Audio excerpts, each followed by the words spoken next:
अस्सलाम वालेकुम दोस्तों, मैं हूं अरसलान साही और आप देख रहे हैं सेविंग प्लेनेट अर्थ। दोस्तों, आजकल एक बहस काफ़ी ज़्यादा गर्म थी। अभी तो खैर बारिश होगी तो हमारे लोगों के जज्बात भी और थोड़े से दिमाग भी ठंडे हो गए। 2-3 दिन पहले बहुत से दानिश्वर लोग ये सवाल पूछ रहे थे सोशल मीडिया पर कि इतने ज़्यादा दरख्त होने के बावजूद इतनी ज़्यादा गर्मी क्यों है। और स्पेशली वो इस्लामाबाद का हवाला दे रहे थे कि जी इस्लामाबाद तो इतना ग्रीन है, वहाँ पे फिर इतनी ज़्यादा गर्मी क्यों है। तो ये वीडियो मैं उन लोगों को जवाब देने के लिए बना रहा हूं कि इतने ज़्यादा दरख्त होने के बावजूद इतनी ज़्यादा गर्मी क्यों है। सबसे पहले तो मैं आपको एक छोटी सी मिसाल देता हूं। आपकी गाड़ी में इंजन ना हो और कोई मैकेनिक आए और आप उसे कहें कि गाड़ी में पेट्रोल नहीं है, तो वो आपकी गाड़ी का पेट्रोल चेक करे और कहे कि आपकी गाड़ी में तो पेट्रोल नहीं है। आप पेट्रोल का पूरा कैन डाल दें और बाद में फिर कहते फिरें कि जी गाड़ी तो स्टार्ट नहीं हो रही। भाई, सिर्फ पेट्रोल डालने से गाड़ी स्टार्ट नहीं होगी, उसमें इंजन होना चाहिए और ऐसी बीसियों चीज़ें होनी चाहिए जो कि गाड़ी को स्टार्ट करती हैं। अब सिर्फ दरख्त लगाने से गर्मी कम नहीं होगी, और भी बहुत सारे फैक्ट्स हैं। और अब मैं आपको ये बताता हूं कि दरख्त लगाए जा रहे हैं, लेकिन आबादी इतनी ज़्यादा बढ़ गई है कि दरख्तों का और इंसानों का जो तनासुब है वो काफ़ी हद तक कम हो गया है।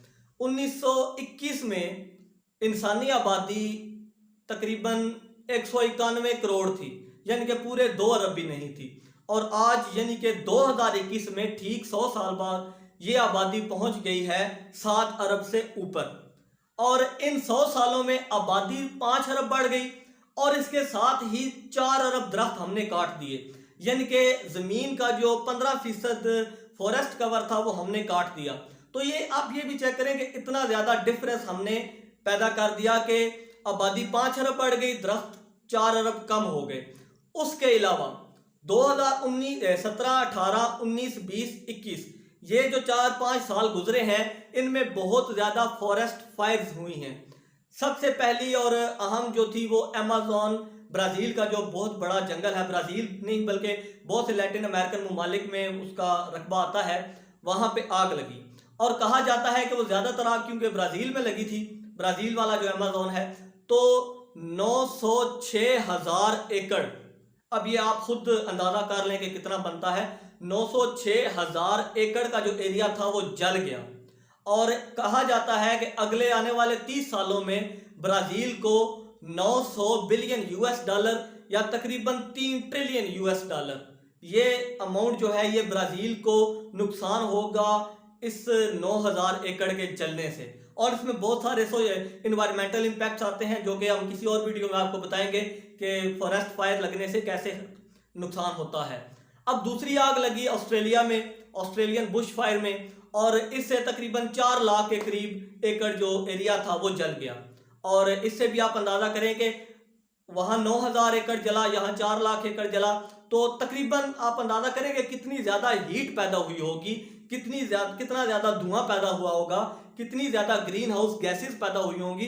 और फिर अब पाकिस्तान में आ जाएं, स्पेशली इस्लामाबाद में रमज़ान का जब आखिरी अशरा चल रहा था तो मारगला की पहाड़ियों पर आग लगी हुई थी। उसके अलावा अटक में आजकल आग लगी हुई है, जंगलात में। उससे पहले राजनपुर में आग लगी हुई थी। मतलब पाकिस्तान में भी आप देखेंगे 3-4 ऐसी जगह मेजर हैं जहां पे बहुत बड़ी फॉरेस्ट फायर चल रही है। और ये सारी चीज़ें जो है ये माहौल को गर्म करने में बहुत ज़्यादा कुलीदी किरदार अदा करती हैं।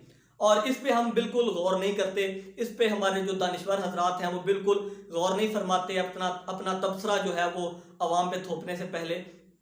उसके अलावा सिर्फ दरख्त ही ग्लोबल वार्मिंग या क्लाइमेट चेंज को कम नहीं करेंगे। सेविंग प्लैनेट अर्थ के थ्रू भी और भी मैं भी कोशिश कर रहा हूँ और भी बहुत से लोग ये समझाने की कोशिश कर रहे हैं कि सिर्फ दरख्त लगाने से अगर आप समझते हैं कि क्लाइमेट चेंज का जोर टूट जाएगा तो ये बहुत बड़ी गलती है।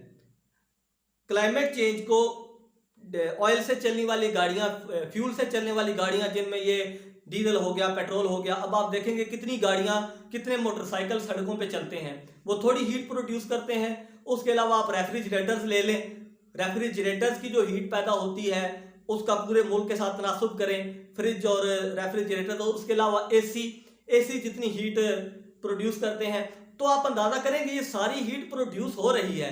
अब आप कहते जाएं कि जी आपको यहाँ से लेकर यहाँ तक अगर कट लगता है पूरे इस बाजू पे, और डॉक्टर आपको इस आधे हिस्से पे टांके लगा दे और कहे कि आप ठीक हो जाएंगे, और बाद में आप डॉक्टर से गिला करते फिरें कि यार ये नीचे वाला जख्म तो ठीक ही नहीं हुआ, यहाँ तक तो ठीक हो गया। तो भाई अगर जख्म लगा है तो उसके हर जगह पे मरहम लगाना ज़रूरी है।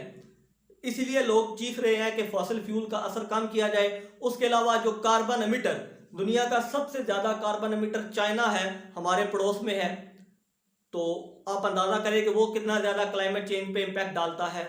इसके अलावा अमेरिका कितना। और दूसरी बात, क्लाइमेट चेंज सिर्फ एक मुल्क तक महदूद नहीं है। अगर पाकिस्तान में कोई बहुत बड़ी आग लगती है तो उसका जो खमियाजा है वो भारत को भी भुगतना पड़ता है। जैसे भारत में किसान अपनी फसलों को आग लगाते हैं, फसलों की पराली को, तो उससे जो धुआं आता है वो लाहौर को भी मुतासर करता है। तो मतलब कि क्लाइमेट चेंज एक ऐसी थ्योरी है जिस पे हम सबको लड़ना होगा, जिसके खिलाफ हम सबको इकट्ठा होना होगा। एक मुल्क अपना किरदार अदा करके ये नहीं समझ सकता कि उसने अपना पार्ट तो प्ले कर दिया है, अब दूसरे करें, बल्कि सबको एक साथ चलना होगा, सबको इकट्ठे होकर चलना होगा।